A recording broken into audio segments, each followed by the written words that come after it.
Hello everyone, this is Mike Quincy, Connecting the Light. As many of you will already know, this week I have Sheldan Nidle as my guest, and he is regularly channeling, on a weekly basis, messages on behalf of the spiritual hierarchy and the Galactic Federation. So I'm sure we're in for a very interesting interview. So I know Sheldan is with me now, so can I welcome you onto the show, Miss Sheldan? Hello, Mike. Here I am. Hello there. Hi. How are you? I can't hear you too well, but your voice is very clear, so hopefully we will manage a conversation between us. Okay. Is everything fine with you anyway? So far, so good. That's good. What I'd like to ask you to start off with is one question, and I think is possibly the one thrown at you every time you meet new people, and I'm certainly interested to know, but when did you first ever have contact with ETs? Well, from the beginning, when I was a little itty-bitty kid, that's when I first started with this. So, as a matter of fact, my sister likes to say, because we were both in this whole thing when I was a kid and she was a kid, we both believe, and she believes the most, that our real parents are really up in the ships, and because we spent a lot of our time up there. So yeah.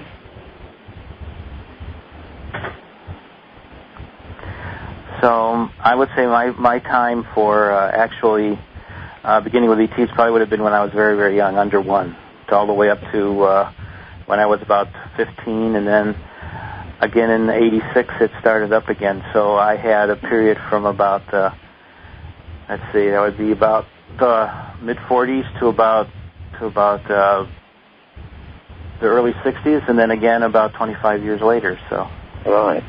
Were those early contacts in any way given to you that you actually realized where it would lead to? When I was about 8 or 9, Washington was my guide up there. Was totally, when I was in the ships, telling me that one day I would be doing what I'm doing, and I would think of myself, my Earth side, as a person who was stuttering and very shy, and say, that's something I don't believe. So I did not believe it till it suddenly happened to me in the late 80s, and I started the whole process of preparing for this with a lot of education between 86 and 92. And then in 92, I gave my first lecture up in Seattle, and I've been doing this ever since. So. Right. So when you were taken up in the ships, has that subsequently been a regular thing? I mean, do you go up into them often? Well, right now I do it more, you might say it's spiritually, because they don't really have to bring me up there because I'm connected. No. So I have the equivalent of like a 3D television and a radio in my head all the time, so I'm kind of in constant contact. So the first time you went up, then presumably was in your physical body, but in later times you simply transfer them out of the body. Right, and also they also can show me what they're doing up there all the time. So I feel like I'm up there kind of indirectly all the time. So. Oh, yes. How do you control that, in the sense that if it's constantly with you, does it not interfere with your, say, other thoughts or normal thinking? Well, I'm so used to talking to them that sometimes I'll get carried away with people, and the first thing I noticed was that people have to get used to that. That's something that my partner Colleen has learned to get more used to. So. That must be rather strange for people who aren't aware of your background. It must be a surprise for some of them. Yeah, sometimes people wonder why I'm not paying attention, or if I'm someplace and they're saying something, I won't ignore them anymore, and I'll start talking to them. So I kind of get into my own little world. If people are ignoring me in a section, I just go away. Right. So, bearing that in mind, when you take your weekly message, do you, for that, sit at a prearranged time? I mean, is there a regularity in your taking those details down?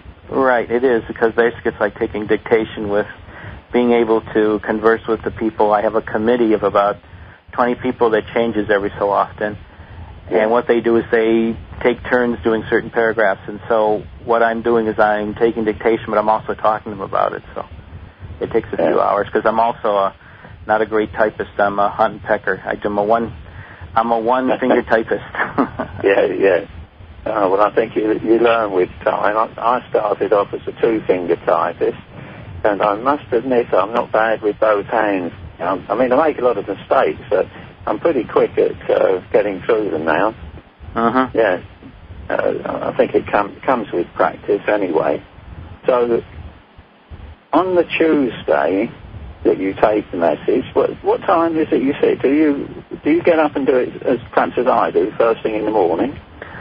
Usually it's early in the morning. It's usually after I have breakfast. We have a time set up, and I do it. And usually I do it on a Saturday, and then I have somebody, my friend Eugenie, who's in New England, who also happens to be of English extraction, who edits it for me, and then we put it up on Tuesday morning. Yeah. So you can literally then, clearly in view of what you said earlier, you can take messages or have conversations any time you like. Exactly, Mike. Yes. Do they direct your life in any way as to where you should go and what you would do? For example, do they tell you which meetings or conferences to attend? Mostly no. What I do when I get a conference thing that I'm going to do, or wherever it is and whatever it's about, we talk about it and set it up, and then we go from there. When I'm actually doing the lectures, setting them up, I like to do bullets.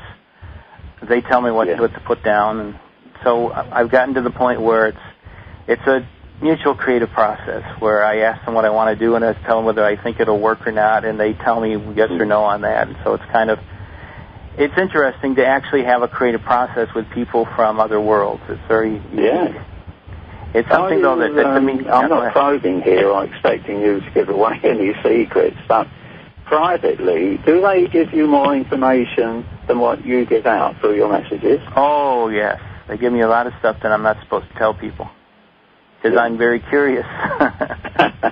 Well, we'd all love to know, wouldn't we, really?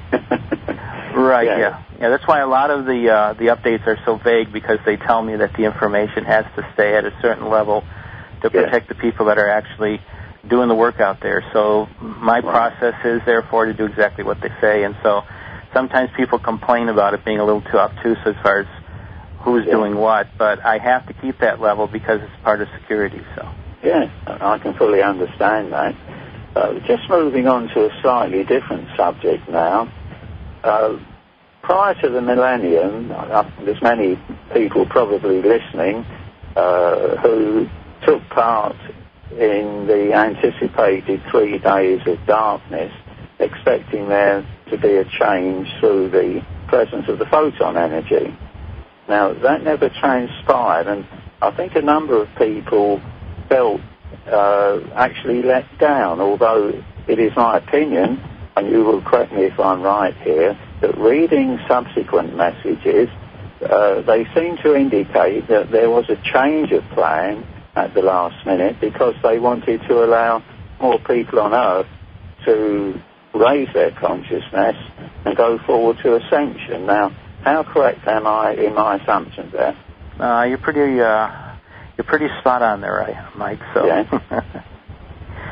basically, what they did was they allowed certain celestial things to happen. One of which was, I think it was their backup plan all along. And in 1994, they had the comets that hit Jupiter, and the Levy-Schumacher ones. And what happened was that was a backup, really, because it changed the energies of the outer planets of this particular solar system. So when the actual system that came in, which was a remnant of Nova 1987A, came in, it was supposed to produce everything we're talking about, but instead it prevented that particular energies from coming in. It kind of neutralized them, because everything was set up to kind of back it up and not allow it to cause the photon belt to actually come in here. And so the result was that in the beginning of 1997, that all changed. That was all in the beginning of 97, and there were a lot of really strange things in the atmosphere.